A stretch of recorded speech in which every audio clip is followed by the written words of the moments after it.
So, but this is not just about electricity. This goes way beyond that. It goes around transport. It goes around everything we do, everything we consume.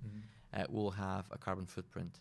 So it's all about having, as a nation, a neutral carbon footprint when you measure what is generating carbon and what we're doing to avoid releasing carbon in the atmosphere. Okay.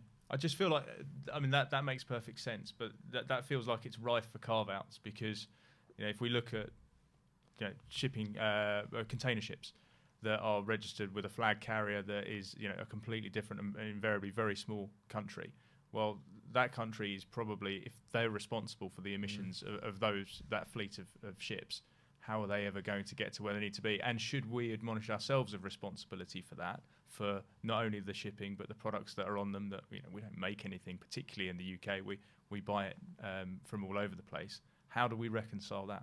And that's a very good point, because it's relatively easy to measure our carbon footprint based on the activities that we have in UK manufacturing, UK generation of electricity.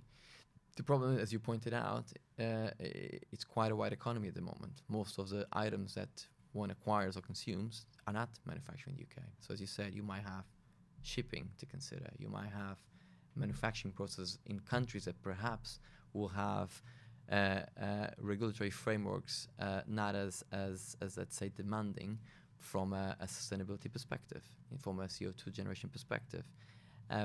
So the challenge that we have at the moment is not, I would say, the first step has been done, is recognizing the climate change risk, recognizing that we need to implement net zero targets. You can define those targets, but the problem is how you define them in terms of how you measure it. Apologies. How do you actually measure them? More importantly, how do you audit them? Because maybe perhaps one country has a different approach to what those emissions represent and how they calculate it compared to others. Yeah. So it's if you want to have a full analysis of what your carbon footprint is, you're absolutely right. You need to look at what were the steps from how you put the raw materials together into you manufacture an item and you brought it back to your doorstep. And I think once you have all that process mapped out, and then you can start to see exactly what your carbon footprint is. I mean, that's a serious amount of Google searches before you click buy now from exactly. Amazon. So it's how do you actually agree what those metrics should look like? How do you measure them? And more importantly, how do you audit them? Which it has to be across countries. It's not just about UK defining or implementing what they want to see. You still have to be able to go through every single step of the process to understand in each specific country how much carbon was generated, what's the carbon footprint. For manufacturing items is easy example to give.